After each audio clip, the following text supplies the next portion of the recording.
रामद्रोहियों के परिवार जिन्होंने राम मंदिर का विरोध किया है, जिन्होंने राम मंदिर के लिए अनाप शनाप बका है, वो या तो road accident, plane crash, heart attack या किसी बीमारी से मृत्यु को प्राप्त होने वाले हैं। ये बहुत जल्दी 1-1.5 वर्ष के अंदर की ही गणना है।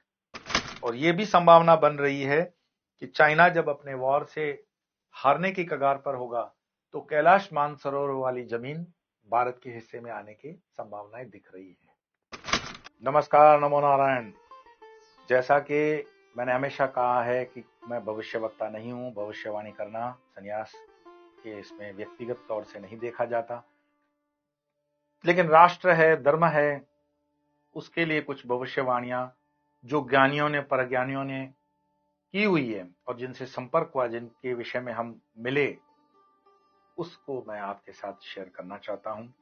और उन सब चीजों का मिलान करके, जिसको कहते हैं ना कि रेती और मोती मिल गए हों, तो सिर्फ मोती मोती मैं आपके लिए लाया हूं। ऐसी 14 भविष्यवाणियां मैं आपके साथ आज शेयर करने जा रहा हूं, जो 2024 से आने वाले 2039 तक आपको मार्गदर्शन बताती हैं कि भारत किस दिशा में जा रहा है। सबसे पहली भविष्यवाणी है कि भारत के अंदर बहुत जल्दी 2 वर्ष के अंदर अंदर न्याय तंत्र में सुप्रीम कोर्ट द्वारा आमूलचूल परिवर्तन की संभावनाएं दिख रही हैं। और उनके कुछ निर्णय कुछ राजनीतिक पार्टियों के लिए तो होंगे, परंतु धार्मिक नेताओं और धार्मिक मठ मंदिरों के लिए भी होंगे। कई धार्मिक संगठन उससे थोड़े बहुत प्रभावित अपने को महसूस करेंगे और हो सकता है देश में अराजकता फैलाने का भी प्रयास करेंगे। ये न्याय तंत्र को लग करके मैंने आपको बताई है भविष्यवाणी, जो 2 वर्ष के अंदर ही हो जाएगी। दूसरा है, इसी न्याय तंत्र के परिवर्तन से कुछ पार्टियों के वरिष्ठ नेताओं को सजा होने वाली है और उस सजा के कारण वो शायद देश छोड़ करके भागेंगे भी, और उस सजा के कारण कुछ सदमे से मर भी जाएंगे। और ये कार्य 2 साल के अंदर ही सुप्रीम कोर्ट द्वारा हो जाएगा।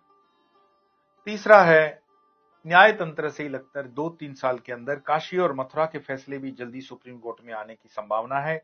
और उसमें बहुत ही सुलझे हुए मुस्लिम नेता, मुस्लिम लोग, मुस्लिम समाज समर्थन देते हुए भारत के अंदर जो गलतियां हो चुकी है पूर्व शासकों द्वारा, उसको सुधार लेने की संभावनाएं दिखती हैं और शांतिपूर्ण इसमें हल दिखता है। और ये भी बात 2-3 साल के अंदर ही है।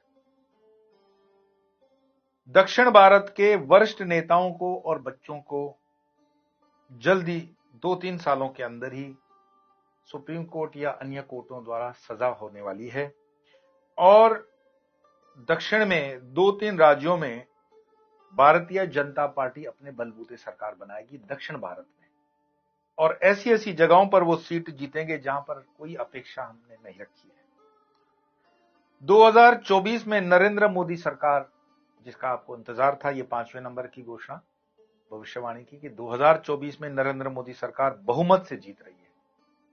और इस सरकार में हिंदू सनातनी तो उनको वोट देंगे। मैं आपकी जानकारी में बता दूं कि इसमें अप्रत्याशित रूप से मुस्लिम महिलाएं बढ़ चढ़ करके भाजपा को वोट देने वाली है और भाजपा अपेक्षित मार्जिन से बहुत आगे निकल जाएगा। तो ये 2024 की ही भविष्यवाणी है। 6वें नंबर की भविष्यवाणी है कि जैसे पहले मेघनाद मारा था और फिर रावण, ऐसे ही रावण तो बाद में ही मरता है। रामद्रोहियों के परिवार जिन्होंने राम मंदिर का विरोध किया है, जिन्होंने राम मंदिर के लिए अनाप शनाप बका है, वो या तो road accident, plane crash, heart attack या किसी बीमारी से मृत्यु को प्राप्त होने वाले हैं। ये बहुत जल्दी 1-1.5 वर्ष के अंदर की ही गणना है। एक दूसरी है कि भारत की राजधानी लगभग दिल्ली से मध्य भारत के किसी शहर, जो संभावना उज्जैन और देवास के बीच की लग रही है, 2038 तक बनकर तैयार हो जाएगी। लेकिन यह निर्णय मोदी सरकार अपने कार्यकाल 2024 के बाद ले लेगी और ये इसी वर्ष हो जाएगा। 7वें नंबर की भविष्यवाणी है कि आपके लिए शुभ समाचार कि मोदी जी को नोबेल पीस प्राइज के लिए नामांकित होने की संभावनाएं बढ़ चुकी हैं और इसमें अरब राष्ट्र उनका समर्थन करेंगे। मैं पुनः दोहरा दूं, मोदी जी के नोबेल पीस प्राइज के लिए अरब राष्ट्र उनके लिए समर्थन जुटाएंगे और उनकी लॉबिंग करेंगे। फ्रांस उसमें समर्थन देगा और निर्णायक भूमिका एक जज यहूदी जो हैं उनकी होगी। और भारत के अंदर कुछ खट्टे स्वाद के नेता तो स्टेटमेंट करेंगे, इसमें कोई बड़ी बात नहीं है, लेकिन मैंने उसके पहले ही भविष्यवाणी कर दी, उनका अंत सुनिश्चित हो जाएगा। 8वीं भविष्यवाणी थोड़ी सी आपको अजीबोगरीब लग सकती है, लेकिन ट्रिपल आई एक संगठन बनने जा रहा है जो इजराइल, ईरान और इराक या आयरिश लैंड का होने जा रहा है। लेकिन इजराइल और ईरान की दोस्ती होगी बहुत जल्द। इजराइल और ईरान में इसलिए दोस्ती होगी कि ईरान में सत्ता परिवर्तन होते हुए दिख रहा है और ट्रिपल आई के इस संगठन से मध्य एशिया में कई स्थितियां बदल जाएंगी और उसका भारत वगैरह पे भी असर आएगा। इस संगठन के बनने से, इस युक्ति के बनने से पाकिस्तान के अंदर वैसी परिस्थितियां आज ही खराब हैं, लेकिन उस नजदीक के समय में पाकिस्तान नस्ते नाबूद की कगार पर आ जाएगा। लगभग पीओके तब तक भारत में आ चुका होगा। ये 2024-25 के बीच की मैं बात बता रहा हूं। भारत के साथ अफगानिस्तान मित्रता और बढ़ाएगा और मजबूत करेगा और ट्रिपल आई जो ये संगठन इजराइल, ईरान और इंडिया का बन रहा है, उसमें अफगानिस्तान महत्वपूर्ण भूमिका निभाएगा। चाइना के अंदर गृह युद्ध होने की संभावनाएं दिख रही हैं। चाइना के अंदर गृह युद्ध होगा और अगर दलाई लामा और उनके सहयोगी रणनीतिक रूप से अच्छे निर्णय लें तो तिब्बत को स्वायत्तता प्रदान हो सकती है और विश्व स्तर पर तिब्बत को समर्थन देने के लिए कई देश आगे आएंगे, जिसमें भारत प्रमुख होगा। और यह भी संभावना बन रही है कि चाइना जब अपने वॉर से हारने की कगार पर होगा तो कैलाश मानसरोवर वाली जमीन भारत के हिस्से में आने की संभावनाएं दिख रही है। भारत यूनाइटेड नेशंस की पूर्ण सदस्यता बहुत जल्दी प्राप्त करने जा रहा है और भारत यूनाइटेड नेशंस की पूर्ण सदस्यता प्राप्त करने के बाद उसका नेतृत्व करते हुए कई जगहों पर ऐतिहासिक अगवानी करेगा और वो निर्णय आने वाले समय में स्वर्ण अक्षरों में लिखे जाएंगे। बहुत जल्द 24-25 के ही इस वर्ष में भारत संघ राज्य की स्थापना और विस्तार लेगी। भारत के संघ राज्य में भूटान, नेपाल, पाकिस्तान, श्रीलंका, म्यांमार, अफगानिस्तान यानी कि सार्क के लगभग सारे देश भारत के साथ ही एकजुट रहेंगे और इन सभी देशों का डिफेंस, फॉरेन अफेयर्स और करेंसी एक होगी। ये तीन एक स्वायत्तता हो सकती है, देशों को दे दी जाए, लेकिन झंडा लगभग एक हो जाएगा।